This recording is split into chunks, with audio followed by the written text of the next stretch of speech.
Hola a todos, amantes de Kemet, y gracias por venir a Laura Egiptología. Vengo hoy a responder una pregunta que me habéis hecho muchísimos de vosotros desde hace años en este canal. Y es, ¿cómo acabó la civilización egipcia? Muchos de vosotros os sorprendéis pensando, Egipto era tan grandioso, ¿cómo es posible que una civilización así muera o llegue a su fin? Así que vamos a responder a esa pregunta. Lo primero que tengo que decir es una pequeña reflexión muy importante, así que estate atento, pero suscríbete si no lo has hecho todavía y dale a la campanita para no perderte ningún vídeo nuevo. Verás, cuando vemos documentales, tipo por ejemplo los de National Geographic, o leemos revistas de divulgación de historia, como puede ser Muy Interesante Historia, como puede ser Revista Historia, como puede ser National Geographic Historia, en fin, los diferentes recursos de divulgación que encontramos que son pues de calidad por ahí, normalmente se focalizan en contar siempre las mismas cosas. Siempre hablan de las épocas más esplendorosas del antiguo Egipto. Siempre nos hablan de las pirámides de Giza con Keops, Kefren y Micerinos, o a lo mejor la pirámide escalonada de Zoser. Siempre nos hablan de la época de Hatshepsut o del gran Tutmosis III, un gran militar, o de la época Amarna, o también a lo mejor de Tutankamón, que es muy famoso, ya sabéis, por el descubrimiento de su tumba intacta, o a lo mejor de Ramsés II, pero poco más. Estos son los tópicos que normalmente van a tratar sobre el antiguo Egipto porque es lo que a la gente le llama la atención y porque son las épocas más esplendorosas. Y a nosotros nos gusta conocer las cosas esplendorosas, de auge máximo, de máximos recursos y riqueza. Pero normalmente a casi nadie le interesa conocer las épocas más bajitas, de mayores problemas políticos y económicos de un país, pero están ahí siempre, y en el antiguo Egipto también están. Pocas veces y raramente se habla en estos documentales o en estos artículos de divulgación del primer periodo intermedio, cuando Egipto sufre una descentralización política y no tiene un solo faraón, sino muchos reyezuelos esparcidos por el país. Tampoco se suele hablar mucho de los Hyksos, aunque sí un poco más, quizá porque lo relacionan con algunas épocas bíblicas como José de Egipto. Los Hyksos vienen a ser una cultura procedente de Oriente Medio que se instaló en Egipto y que ocupó Egipto y lo desmembró. Y muchísimo menos, y esto es que nunca lo he visto en divulgación, se ha hablado del tercer periodo intermedio o de épocas de conquista como la conquista de Asiria o la conquista de Persia en Egipto. Ahora, me dirás, Laura, entonces, ¿por qué no hablas tú de estos temas? Bueno, estamos en ello. Teníamos una serie del Antiguo Egipto dividida en periodos, donde estábamos explicando toda la historia del Antiguo Egipto por fases y nos quedamos en época ramésida. Os prometo que voy a retomar esa serie en cuanto regrese de las vacaciones, ya con el nuevo curso académico en septiembre. Ahora sí, vamos a explicar brevemente y resumidamente toda la etapa de Egipto desde el año 1070 por ahí en adelante hasta hoy en día. Bueno, hoy en día no, pero sí hasta la conquista árabe en el siglo VII después de Cristo, para que veáis cuál es la evolución del país. Muchos de vosotros ya conoceréis el Reino Nuevo, ¿verdad? La época, pues como he dicho antes, de Tutmosis III, de Ramsés II. Bueno, la época de los Ramsés es la época ramésida, que vendría a ser desde la dinastía 19 y dinastía 20. ¿Qué pasa después de época ramésida? Pues entramos en un periodo de desfragmentación política en Egipto que se llama tercer periodo intermedio. En este momento tenemos dos centros de poder principal, uno al norte de Egipto y otro al sur. En el sur realmente son como reyes, aunque se supone que están subyugados al norte porque son sumos sacerdotes de Amón, pero cada uno como que están ahí en tensión. Y estos son procedentes de Libia, porque en Egipto se van asentando los libios poco a poco desde épocas anteriores por oleadas migratorias y al final consiguen convertirse en líderes en el país. Estos dos focos que están en tensión constante llegan a explotar en época de Sheshonq I, porque Sheshonq I decide colocar a un familiar suyo como rey, faraón, digamos, sumo sacerdote en el sur. Y esto ocasiona más tensiones que hace que el país se fragmente aún más y encontremos más centros de poder que están en tensión y que quieren realmente ser faraones. Este periodo acaba con la ocupación de los cushitas, de los reyes cushitas. Kush era una civilización, una población asentada y originaria del país del sur de Egipto, lo que vendría a ser hoy en día Sudán, la antigua Nubia, que conquistó Egipto en este momento, y estos son los famosos faraones negros nubios, que bueno, adoptaron muchísimas de las características de la cultura egipcia, además de que ya tenían algunos sincretismos procedentes de época anterior. Egipto y Nubia siempre habían sido enemigos y siempre había sido Egipto el que había tenido el control sobre Nubia, pero justo ahora se da la vuelta a las tornas y son los faraones negros nubios los que conquistan Egipto. A todo esto hay que sumar un problema más, ya no solamente los múltiples problemas políticos y dinásticos, que por supuesto, como problema político que es, va a afectar a toda la administración del país que se desarrolla a lo largo del tercer periodo intermedio, sino también problemas de agricultura, problemas climáticos que afectan a todo el Oriente Medio y por supuesto afecta a la economía del país. No podemos olvidarnos que, en esencia, los problemas que nos afectan hoy en día siguen siendo los mismos que afectaban a las civilizaciones antiguas, pero en formato diferente. Problemas políticos, problemas económicos. Finalmente nos encontramos con la ocupación asiria sobre Egipto. Asiria era una civilización en auge que se estaba expandiendo procedente de Oriente Próximo y que acabó por ocupar Egipto. El desarrollo administrativo o digamos las estrategias administrativas que llevó a cabo precisamente Asiria en Egipto fue utilizar a la élite nativa como nuevo gobernador o como nuevo líder, vasallos de los asirios, para que, digamos, Egipto se siguiera organizando administrativamente por sí solo, por así decirlo, pero siempre subyugado a los asirios. Y con esto entramos en la época baja. La época baja abarca desde el 664 a.C. hasta el 332. Bueno, la primera fase de la baja época es la ocupación de Asiria, que acaba, podéis imaginaros, con la insurrección de esos gobernantes locales vasallos que habían dejado los asirios en Egipto. Y así, desde la ciudad de Sais, situada en el norte de Egipto, encontramos a Psamético I rebelándose contra los asirios, independizando el país y volviendo a unificar todo. Además, una de las estrategias que utilizó para poder asentarse bien en el gobierno fue echar mano de las antiguas tradiciones faraónicas como medio tradicional de cultura y así poder unificar de nuevo todo el país bajo las mismas ideologías y la misma tradición. Por ejemplo, retomando y revitalizando el culto al dios Osiris. Es que son las mismas estrategias que se utilizan hoy en día.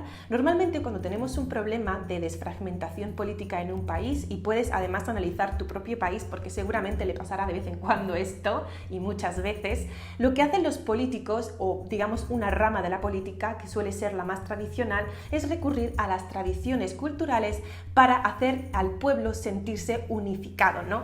Esto, por ejemplo, se ha utilizado también en dictaduras, como por ejemplo en la Alemania de los nazis o, por ejemplo, en la España de Franco. No es ni bueno ni malo, en historia nada es ni bueno ni malo, es neutral, simplemente son estrategias que se llevan a cabo. Otras cosas vienen a ser, pues, hasta qué punto puede llegar a ser moral, hasta qué punto está manipulando a la población, pero bueno, estos son otros temas en los que no nos vamos a meter. Vamos a continuar con el antiguo Egipto. Bueno, tenemos ya a Egipto independiente desde Psamético I. ¿Qué pasa luego en esta etapa de Egipto, en la baja época? Bueno, os he hablado de la política, pero ¿qué pasa con la economía? Habíamos visto que en la etapa anterior había problemas agrícolas. ¿Qué pasa ahora? Bueno, pues tenemos a un Egipto que en el norte va muy bien económicamente por el comercio, pero que el sur está un poquito como por debajo. Su evolución económica no es tan positiva como la que encontramos en el norte.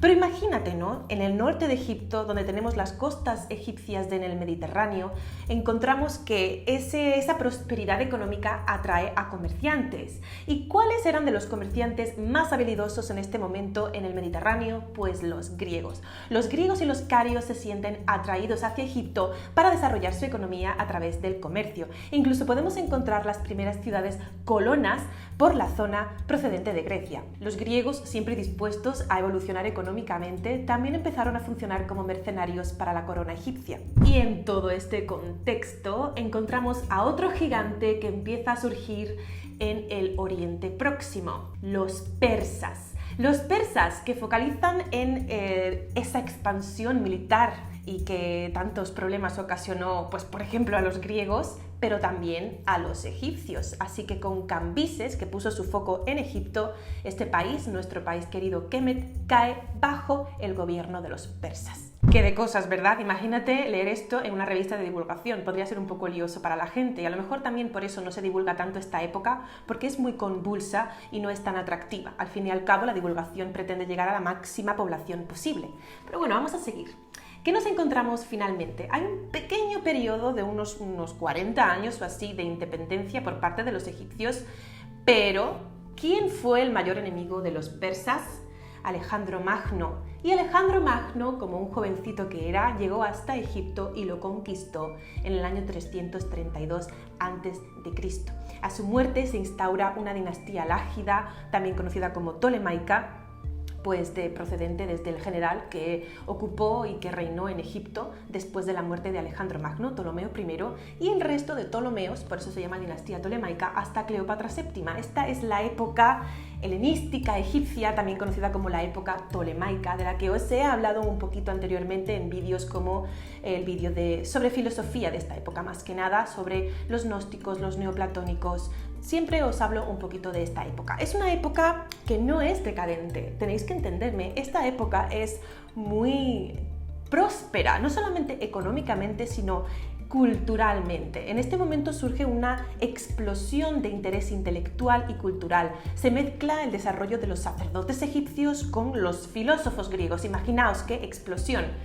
Pero con esta mezcla cultural también se va dejando atrás cada vez más y más a la tradición y a la cultura faraónica fetén per se, por así decirlo. Hemos visto cómo afecta intelectualmente y también la prosperidad económica que Egipto vive en este momento gracias al comercio y a los intercambios, pero ¿qué pasa con la política? Bueno, pues lo que ocurre es que las élites de Egipto ahora mismo no van a ser los nativos, los indígenas egipcios, sino que van a ser los griegos. Griegos van a venir hasta Egipto para ocupar cargos importantes en la administración. Y ya sabéis lo que ocurre. La población tiende a imitar a la élite, siempre. En tu cultura, en la mía, en la de los antiguos egipcios, siempre la población tiende a imitar a la élite, porque es como el hermano mayor, lo que tú quieres ser, ¿no? La élite tiene un poder adquisitivo importante, tiene influencias políticas, tiene poder, se considera la cultura más elevada, ¿no? Los nobles, por ejemplo. ¿Qué hacen los nobles? Los nobles pues escuchan una música de rango elevado, tienen castillos y palacios, tienen ropajes caros, todo el mundo quiere parecerse a la élite. Entonces podemos decir que la población imita a la élite nueva, que son los griegos, y todo esto, más la fusión cultural, pues hace simplemente que Egipto viva un proceso de transformación, que no es ni bueno ni malo, como digo, en historia todo es neutral, pero que sí que da muchos frutos intelectuales muy interesantes para la posteridad. Pero sí que va habiendo una transformación en lo que es Egipto. Ya no es como el Egipto de la época de Tutmosis III, es un Egipto diferente, muchísimos cientos de años después. Y bueno, cuando terminamos la época helenística con Cleopatra VII, ya sabéis que Roma conquista Egipto, entramos en fase de Imperio Romano y Egipto se convierte en una provincia del Imperio Romano, con una administración específica, ya muy diferente a la que tenemos anteriormente. Con esto ya podemos encontrar que la tradición egipcia se va olvidando más y más, ya poquísimos son los que pueden recordar cómo leer jeroglíficos egipcios. Y esta es una época en la que también os he explicado que los filósofos de este momento, los filósofos clásicos latinos de este momento, pues también se hacen ellos como su propia idea de cómo sería la lectura de los jeroglíficos, porque es algo que ya está olvidado. Y también pues esto que hace que ellos creyeran que había que leer los jeroglíficos de manera simbólica, pues se transmite a lo largo del tiempo y sea esa la idea que queda hasta la Europa del Renacimiento, que se vuelve a interesar por los antiguos egipcios y se extiende hasta que Champollion con sus precedentes consiguen traducir realmente la escritura jeroglífica. Ahora ya Egipto, como parte del Imperio Romano, sufre y padece de los problemas que tiene el Imperio Romano. Cuando encontramos el cisma del Imperio Romano, pues Egipto toma parte de la parte oriental. Cuando encontramos que el cristianismo se impone como religión, pues se impone en Egipto también, se prohíbe el paganismo. Este es otro punto muy importante para que ya lo poco que quedara de esa tradición más faraónica que podemos nosotros pensar de reino nuevo, de reino medio, ya va quedando muy atrás, muy transformado. Nada, o sea, esto es una ley, ¿no? Nada muere realmente, se transforma, la energía ni nace ni muere, se transforma. Pues esto es lo que pasa también con las civilizaciones, se van transformando. Y finalmente en el siglo VII pues sabemos que Egipto cae bajo el gobierno de los árabes hasta hoy en día. Ya con esto entramos en la fase de la Edad Media y ya aquí voy a parar, ¿vale? Aquí voy a parar. Entonces digamos que no es que Egipto de un día para otro, ¡boom!, desaparezca y la gente lo olvide. No, es que es un proceso de transformación que lleva, pues hemos hablado desde el 1070, en el que os he empezado a explicar el tercer periodo intermedio, hasta unos cuantos siglos, hasta el siglo VII después de Cristo. ¿Cuántos siglos corren ahí? Muchísimos, ¿no? Es un proceso de transformación. Ninguna civilización es totalmente estática. Si bien los egipcios eran una civilización que duró mucho tiempo con respecto al mantenimiento de su tradición, siempre estuvo bajo transformación, porque eso es lo natural, transformarse. Así que bueno, con esto acabamos este vídeo. Espero que te haya gustado y que te pique la curiosidad para conocer más sobre cada una de estas etapas olvidadas por la divulgación. Te mando un beso enorme y acuérdate de que tienes cursos online de egiptología en mi página web, lauraegiptología.com. Un beso enorme y de Herun Efer, Ang Ucha Senep.